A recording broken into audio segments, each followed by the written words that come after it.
جو بیویاں اپنے آپ کو خاوند کے برابر سمجھے کہ اللہ نے ایک جیسا بنایا ہے، ان کے لیے کچھ رہنمائی فرما تو ٹھیک سمجھتی ہیں وہ ایک جیسا ہی بنایا ہے، مرد و عورت کو اللہ نے ایک جیسا ہی بنایا ہے، اس حوالے سے کہ ہیومن ڈگنیٹی میں تو برابر ہے، جی بلکہ عورتوں کا مقام تو کچھ زیادہ ہو جاتا ہے بعض اوقات۔ صحیح بخاری میں حدیث ہے، ایک صحابی نے آگے پوچھا یا رسول اللہ صلی اللہ علیہ وآلہ وسلم مجھ پہ سب سے زیادہ حق کس کا ہے؟ فرمایا تیری ماں کا۔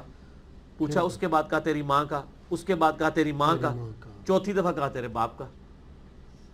ٹھیک ہو گیا؟ بالکل صحیح، تو حسن سلوک کی سب سے زیادہ حقدار تو وہ ہے، صحیح، ٹھیک ہو گیا؟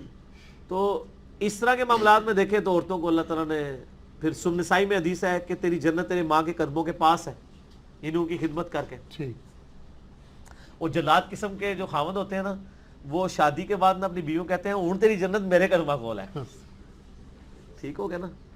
تو وہ مجازی خدا اور عجیب و غریب قسم کا کانسیپٹ بنایا ہوا ہے نا، ہیومن ڈگنیٹی میں برابر ہے۔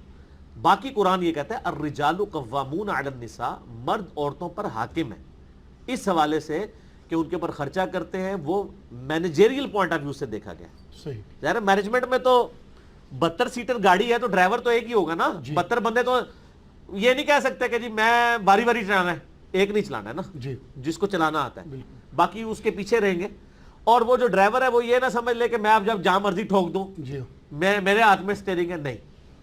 تو یہ ایک بہت یعنی ایک موٹی سی مثال ہے۔ تو عورت کی عزت کریں، عزت کروائیں گے، عزت نہیں کریں گے۔ میں آپ کو ایک مثال دے دوں کہ اگر ایک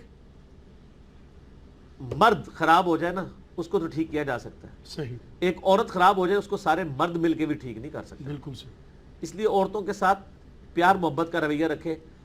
صحیح بخاری میں حدیث ہے، نبی علیہ السلام نے فرمایا میں اپنے بعد سب سے بڑی آزمائش تم پر تمہاری عورتیں بیویاں چھوڑ کے جا رہا ہوں۔ بخاری مسلم میں حدیث ہے، نبی علیہ السلام ایک دفعہ سفر میں تھے تو عورتوں کا قافلہ الگ سے آپ مینج کرتے تھے، تو وہ جو عورتوں کے اونٹ ہانک رہا تھا نا بندہ، اس کو نبی علیہ السلام بار بار کہتے تھے آہستہ آہستہ ہانکو، شیشیاں پڑی ہوئی ہیں اس پہ۔ اللہ اکبر، یعنی عورت کو اللہ نے صنف نازک بنایا نا، تو نبی علیہ السلام یعنی یہ چیز کا بھی ریگارڈ کرتے تھے۔ صحیح، تو اب مجھے بتائیں جو اپنی بیویوں کو مارتے ہیں، ان کے اوپر تشدد کرتے ہیں، یہ اللہ کو کیا منہ دکھائیں گے؟ صحیح، اور اس کی وجہ سے بڑے یعنی میرے تک تو بڑے معاملات اس طرح کے پہنچتے ہیں، میں تو سوچ بھی نہیں سکتا کہ یعنی کبھی کوئی شخص اس طریقے سے بھی ظلم کر سکتا ہے۔ آپ کو اگر اللہ نے حاکم بنایا تو آپ اپنا حوصلہ بھی ویسا رکھیں، جزاک، ٹھیک ہوگا جی۔ باقی یہ حدیث ہے بخاری مسلم میں کہ میں نے عورتوں کی کثرت دوزخ میں دیکھی ہے اپنی زبان درازی مردوں کے اوپر کرنے کی وجہ سے۔ وہ سر مرد بھی پھر اس طرح کے ہو نا، جی تو مرد بھی بہت سارے دوزخ میں جا رہے ہیں عورتوں میں ظلم کرنے کی وجہ سے۔ صحیح، صحیح بخاری میں حدیث ہے کہ ایک عورت بڑی نیک تھی، اس نے ایک بلی کو قید کر دیا کہ وہ بھوکی پیاسی مر گئی، تو نبی علیہ السلام نے فرمایا کہ وہ دوزخ میں ہے۔ استغفر اللہ، بلی تو جانور ہے، اور جو انسانوں کے ساتھ ظلم کرتے ہیں، کیسے کیسے ظلم نہیں کرتے ہیں، یعنی مرد عورتوں کے ساتھ کس کس قسم کی ان کو اذیتیں دیتے ہیں، اور خصوصاً ایسی عورتیں بیچاری جن کے یعنی پیچھے ماں باپ فوت ہو گئے ہوتے ہیں، بھائیوں کے یعنی وہ اس کے اوپر ہوتی ہیں، وہ پیچھے بھی نہیں جا سکتی، ادھر بھی وہ ان کے اوپر پورا یعنی باہر کا غصہ اکٹھا کر کے نا وہ آ کے اپنی بیویوں پہ نکالتے ہیں۔ تو نبی علیہ السلام نے ویسے ہی تو نہیں فرمایا کہ تم میں سب سے بہتر وہ ہے جو اپنے بیوی بچوں کے لیے بہتر ہے۔ صحیح، سر میری اپنی زندگی کا تجربہ ہے کہ جتنے خوش اخلاق میں نے باہر دیکھے ہیں نا، وہ اتنے ہی بد اخلاق ہیں اپنے گھر کے اندر، الا ماشاء اللہ۔ اور یعنی میں آپ کو پرسنل بتاتا ہوں، میں جتنا باہر ہوں نا بد اخلاق، اتنا ہی گھر میں ہوں، ٹھیک ہے؟ یعنی میں یعنی طبیعت میری تھوڑی سی اس حوالے سے ہے، یعنی وہ ظاہر ہے کہ یہ اسٹرکٹ طبیعت نہ ہو تو پھر مینیجبل فارم میں چیزیں نہیں یعنی کالج کے پرنسپل اگر سخت نہیں ہوگا تو وہ کالج تو نہیں چلا سکتا، جی وہ اس نے اڈاپٹ کرنی پڑتی ہیں اس کو چیزیں بعض اوقات معاملات کو، اور اس وجہ سے بعض اوقات کوئی ایسا ہوتا ہے، لیکن ایسا ہی یہ نہیں ہے کہ مطلب گھر جا کے تو مار کٹائی والا معاملہ ہے۔ اللہ کا شکر ہے نہ آج تک مارا ہے نہ مار کھائی ہے بیوی سے، ریکارڈ ہے ماشاءاللہ 14-15 سال کا۔ اور باقی یہ جو ہم کبھی اپنی مثال دے دیتے ہیں، یا میں اس کا یہ قطعاً مقصد نہیں ہوتا کوئی تکبر، میں بڑا حیران ہوتا ہوں کہ عمران خان صاحب جب کہتے ہیں نا میں کرکٹ کو سمجھتا ہوں، مجھے پتا ٹیم کیسے بنانی ہے، تو ان کو کوئی نہیں کہتا یہ بڑا متکبر ہے، جی وہ کہتے ہیں یار ٹھیک کہہ رہا ہے، اس کی فیلڈ ہے۔ تو سر میں نے بھی اپنی زندگی کے 25-30 سال بخاری مسلم پہ لگائے ہیں نا، الحمدللہ، الحمدللہ۔ تو جب میں یہ دعویٰ کرتا ہوں کہ میں یہ وثوق سے کہہ رہا ہوں کہ اس طرح کی کوئی حدیث بخاری میں نہیں ہے، مسلم میں نہیں ہے، یہ فلاں جگہ ہے، تو مجھے کہتے ہیں تکبر کر رہا ہے. ہاں. میں اپنی فیلڈ، حالانکہ میرے دماغ میں تکبر ہوتا بھی نہیں ہے، میں اپنی وہ فیلڈ کی ایکسپرٹیز کا اظہار کر رہا ہوتا ہوں. اور میں حیران ہوتا ہوں کہ کرکٹر پہ کوئی نہیں بولتا، سیاستدان پہ کوئی نہیں بولتا. اگر کوئی مذہبی یعنی پیشوا اس حوالے سے کہ لوگوں کو دین سکھا رہا ہوا ایسی بات کہتے ہیں بڑا آکڑے ہوا ہے. آکڑا وہ بندہ ہے میرے بھائی کہ جب آپ کوئی ایسا شخص ہو جو عبادت بھی کروا رہا ہو اور آپ سے نذرانے بھی بٹور رہا ہو، اس کو آپ یہ باتیں کریں. جی جو آپ کو اپنی جیب سے کھلا رہا ہو، جتنے ہی مہمان آتے ہیں ہر اتوار، آپ دیکھ لیں ہمارا ہزاروں کا خرچہ ہوتا ہے، جزاک تو سارا اپنی جیب سے اللہ کی مدد سے کر رہے ہیں، تو ہمیں تو حق پہنچتا ہے. صحیح. لیکن ہم پھر بھی کسی کو ڈانٹتے نہیں ہیں، میں ویسے بتا رہا ہوں کہ نہ کوئی آئی نا. تو یعنی میری طبیعت پرسنلی میری طبیعت میں بہت زیادہ مزہ ہے، اور مزہ والا شخص ہی پھکیاں دے سکتا ہے، اینٹی وینم دے سکتا ہے، الزامی جواب دے سکتا ہے. صحیح. ورنہ ہم سکا سڑا بندہ یہ کام نہیں کر سکتا. جزاک اللہ. جی جی جو اس کے بارے میں تھوڑا سا کرتے ہیں کہ جو ذہنی پریشانیاں تھے، ہاتھ تو نہیں اٹھاتے عورتوں پر، لیکن ایک دو فیملیز کے بارے میں ایسا دیکھنا ملتا ہے کہ وہ اتنی ٹینشن دیتے ہیں کہ وہ گھر کی بیوی جو ہے وہ اتنی ڈپریشن کی شکار، وہ بھی حرام ہے نا جی. 2 ہفتے تک نیند ہی نہیں آتی رات. نہیں وہ بھی حرام ہے جی. اس میں تو قرآن میں یہ آیا ہے کہ جب میاں بیوی کا اس طریقے سے اختلاف ہو، ایک حکم مرد کی طرف سے ایک عورت کی طرف سے آئے، اور وہ آپس میں یہ یعنی جس کو یعنی عورت والی سائڈ کے لوگ بھی حکم مانیں اپنا، اس کا فیصلہ قبول کریں گے، اور مرد والے بھی، پھر وہ آپس میں یعنی ٹرمز اینڈ کنڈیشن طے کریں. اور اگر آپ کو یہ اندازہ ہو جائے کہ یہ بیانڈ ریپیئر ہے تو فوراً سے پہلے خلا کی طرف چلے جانا چاہیے، اگر یہ ساری چیزیں اسٹیبلش ہو جائے. یہ جو لوگ زبردستی نکاح چلاتے رہتے ہیں نا، ایک بچہ ہوا، 2 ہوئے، 3 4، پھر 10 سال کے بعد پھر بھی لادگی ہو ہی جاتی ہے، تو اس وقت بڑا کام بگڑ چکا ہوتا ہے. صحیح. ٹھیک ہو گیا. اس لیے اس طلاق کو حلال رکھا گیا ہے. ناپسند ضرور ہے لیکن حلال ہے کہ بسا اوقات جینورلی طلاق لینی پڑ جاتی ہے. ٹھیک. اسی طریقے سے بعض اوقات شادی کے بعد یعنی مرد جو ہیں وہ یعنی یہ ابھی جو بے اولادی والے معاملات چل رہے ہیں اس میں اکثر اوقات یعنی مردوں کے ساتھ بھی اس طرح کا معاملہ نکل آتا ہے، صرف عورتوں کے ساتھ نہیں، بانجھ پن مردوں میں بھی بانجھ پن ہوتا ہے. تو وہ تو بہت کم ہوتا ہے کہ ان کی بیویاں طلاق لے لیں، بے شک.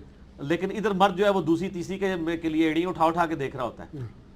ٹھیک ہو گیا. تو یہ بھی تو دیکھنا چاہیے. اور میں کہتا ہوں اکثر ایک عورت جس کا مرد بیمار ہو جائے پوری زندگی اس کی خدمت کرتی رہتی ہے، صحیح. بالکل.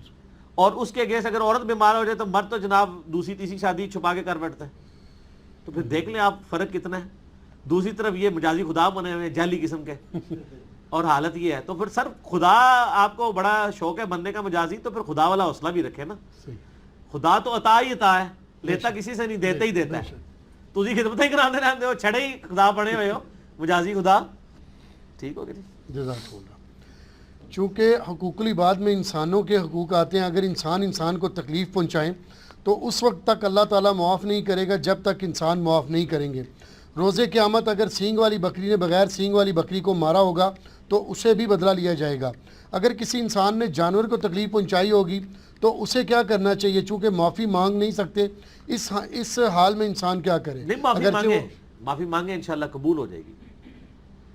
اگرچہ وہ جانور ذبح ہو گیا ہو. ہاں جی، ظاہر جانور سے تو جانور دی اتنی ٹینشن پئی کسی بندے نو جی، تو پہلے اپنے بیوی بچے ماں باپ بہن بھائیوں کے حقوق دیکھیں. وہی مثال مچھر والی کی.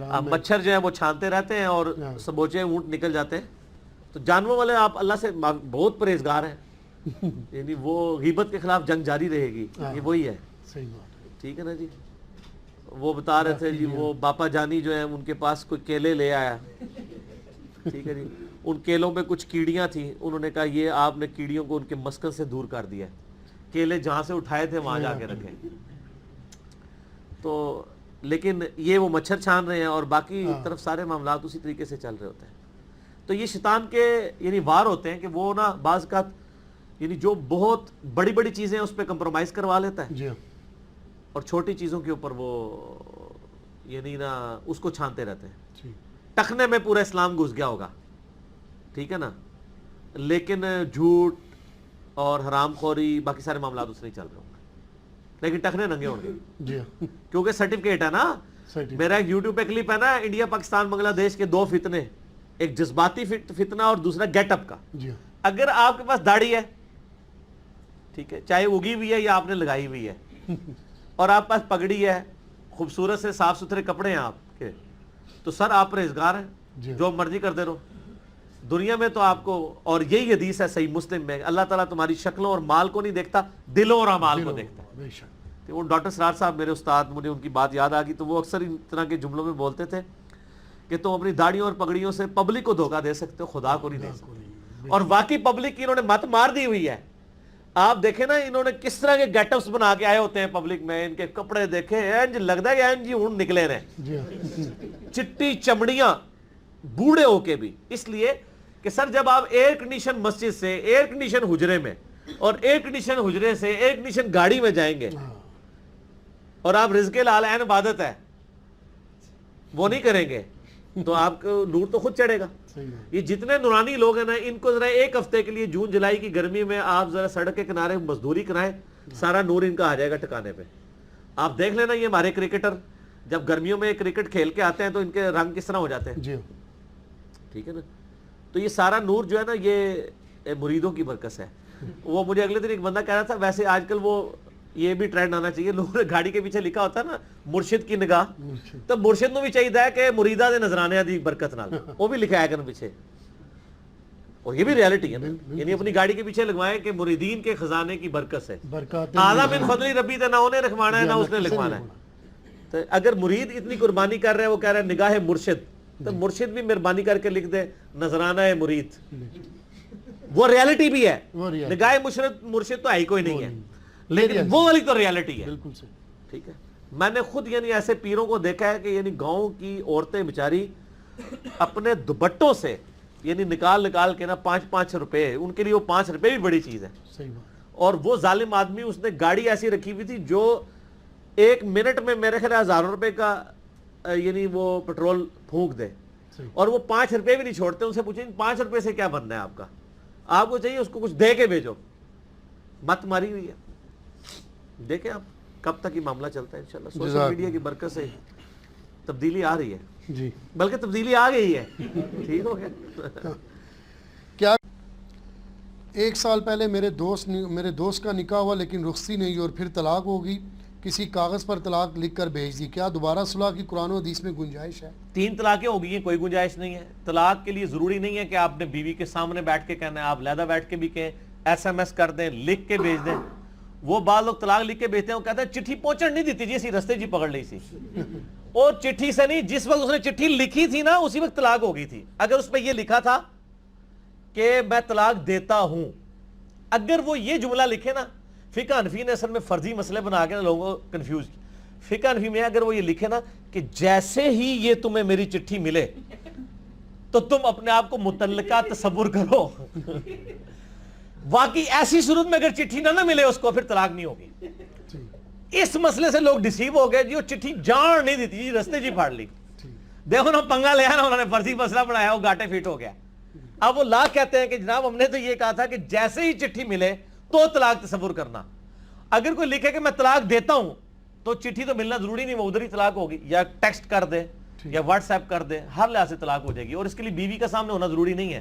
اکیلے کمرے میں بیٹھ کے بھی کوئی بیوی کو طلاق دیتا ہے تو طلاق ہو جائے گی. 3 دی ہیں تو اگرچہ دینا حرام ہے، اسٹیبلش ہو جائے گی. 1 یا 2 ہیں پھر تو رجوع ہو سکتا ہے، جب مرضی رجوع کریں. رخصتی اس میں نہیں ہوئی، اس کے اچھا رخصتی نہیں ہوئی ہے تو پھر دوبارہ نیا نکاح کر لیں اگر رخصتی نہیں ہوئی. ٹھیک ہے. اور بھی کوئی گڑبڑ نہ ہوئی ہو، مرد و عورت نے ایک دوسرے کو ٹچ نہ کیا ہو، اچھا ہاں وہ والا کام نہ ہوا ہو. پاکستانی رخصتی کی بات نہیں ہو رہی، عرب کی رخصتی کی بات ہو رہی ہے. ٹھیک.